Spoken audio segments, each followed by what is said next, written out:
খুলুমবাই এই সভাপতি করা আমার ইউথ ডিস্ট্রিক্টর সম্পাদক বিনোদ শর্মা ডাঙরিয়া, জিল্লার আমার ইউপিপিএল দলের সভাপতি, আমার টিএলসিসি চেয়ারম্যান আপনার এই সমষ্টির প্রাক্তন এমসিএলএ, আমার ডিস্ট্রিক্ট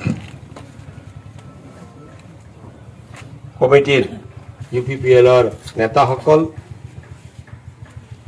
এই ব্লক কমিটিৰ সভাপতি সম্পাদক, লগতে ইউথ কমিটিৰ আমাৰ কৰ্মকৰ্তাসকল, এই প্ৰাইমেৰী কৈলামেলা প্ৰাইমেৰী কমিটিৰ বিভিন্ন দায়িত্ব থকা আমাৰ কৰ্মকৰ্তা, ইউপিপিএলৰ নেতাসকল, বিশেষকৈ আজিৰ যি মিটিং, এই মিটিঙৰ এজেণ্ডাটো হ'ল লৈ বহা মিটিং, পৃষ্ঠা প্ৰমুখ মানে বিলাই হেড, কেজ হেড সকলোলৈ মোৰ ফালৰ পৰাও শুভেচ্ছা অভিনন্দন আগবঢ়াইছোঁ।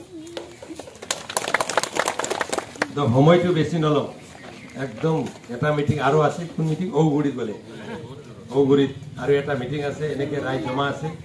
আজি জাষ্ট আপোনালোকৰ আমি কিয় আহিছোঁ এই কথাটো ক'ব বিচাৰিছোঁ।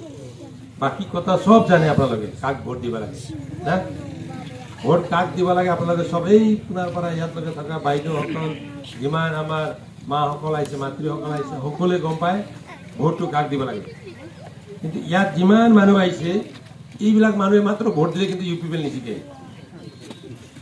ইয়াত যিমান মানুহ আহিছে, এইবিলাক মানুহে মাত্ৰ ভোট দিলে ইউপিপিএল নিজিকে। এতিয়া ভোটটো আমি অলপ 50,000 ভোট আছে আপোনাৰ নিচিমাত, 35,000 ভোট আমি কেনেকৈ ইউপিপিএলত আনিব পাৰে, তাৰ কাৰণে এইবিলাক মানুহে কাম কৰিব লাগে।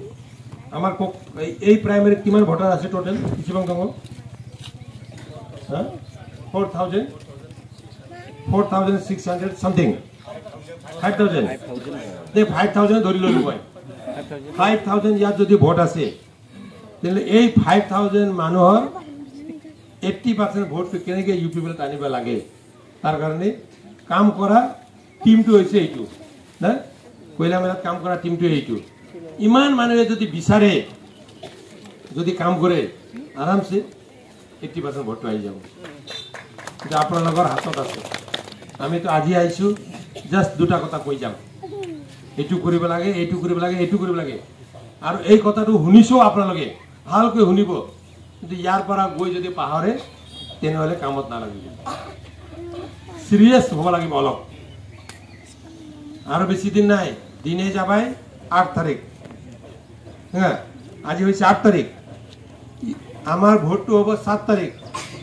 নির্বাচনের ক্যাম্পিং দিন তো 5 তারিখ লৈকে, 5 তারিখ এই সময়ত নির্বাচনের ক্যাম্পিং করা, মিটিং করাটো, তাৰপিছত তো মিটিং কৰিবই নাপায়। তো 7 তাৰিখৰ দিনাখন আমি ভোট দিব লাগিব। গতিকে আমাৰ ভোটটো, আমাৰ কৈলা মহিলাৰ ভোটটো, কৈলা মহিলাৰ জাতি জনগোষ্ঠী ধৰ্ম বৰ্ণ সব মিলাই একেলগে ট্ৰেক্টৰক কেনেকৈ ভোট দিব লাগিব তাৰ কাৰণে কাম কৰিব লাগিব। এতিয়াৰ ভোটটো বেলেগ, আপোনালোকে বুজিব লাগে। এইটো বড়ো ডমিনেট এৰিয়া, হ্যাঁ, বড়োসকলৰ মানুহ বেছি আছে ইয়াত, বাকী অলপ অলপ আছে নহয়। দায়িত্বটো বড়োসকলে ল'ব লাগিব। এই বড়ো এৰিয়া হিচাপে বড়োসকলে যদি ভালকৈ দায়িত্ব লয়, বাকী মানুহে আপোনালোকৰ পিছে পিছে যাব। কিন্তু আপোনালোকে যদি ভালকৈ দায়িত্ব নলয়, বাকী মানুহবিলাকে অলপ এলোৱা হৈ যাব। আপোনালোকৰ ওপৰত ইয়াত দায়িত্ব। ইয়াত মই শুনিছোঁ গাঁওবুঢ়াবিলাকো কোনোবা কোনোবা গাঁৱৰ গাঁওবুঢ়াও আছে বুলি কৈছে। গাঁওবুঢ়াসকলেও দায়িত্ব ল'ব লাগে, আপোনালোকেও দায়িত্ব ল'ব লাগে। যদি আপোনালোকে ভাবিছে বিটিআৰত ভাল এটা চৰকাৰ লৈ আৰু বিটিআৰক ভাৰতবৰ্ষৰ একেবাৰে শীৰ্ষত লৈ যোৱা এটা কাউন্সিল যদি বনাবাৰ সকলোৰে মনত আছে, তেনেহ'লে ট্ৰেক্টৰক অলপ মজবুত কৰিব লাগিব নহয়। ট্ৰেক্টৰক মজবুত কৰিলেহে আমাৰ ফিউচাৰটো ইয়াত ভাল হ'ব। ইয়াত আৰু এইবিলাকতো ভাষণটো পিছতো চলি থাকিব। বহুত নেতাবিলাক আহিব ভাষণ দিয়াৰ কাৰণে, আৰু প্ৰায় 25 দিন আছে। বহুত নেতাসকল আহিব, বহুত ডাঙৰ ডাঙৰ মিটিং হ'ব। কিন্তু আজিৰ মিটিংটো হ'ল কিছুমান টেকনিকেল বস্তুটো চাব লাগিব, য'ত আমি ফেল হৈ যায়। এতিয়া আমাৰ চিষ্টেমে কি কৈছে, আমাৰ দল আমি ইউপিপিএল কৰিছে, হয় নাই? আমি ইউপিপিএল কৰিছে। আমি এইবাৰ অলপ চিষ্টেমেটিকলি পলিটিক্স কৰিম বুলি আমি ভাবিছোঁ। 2020ত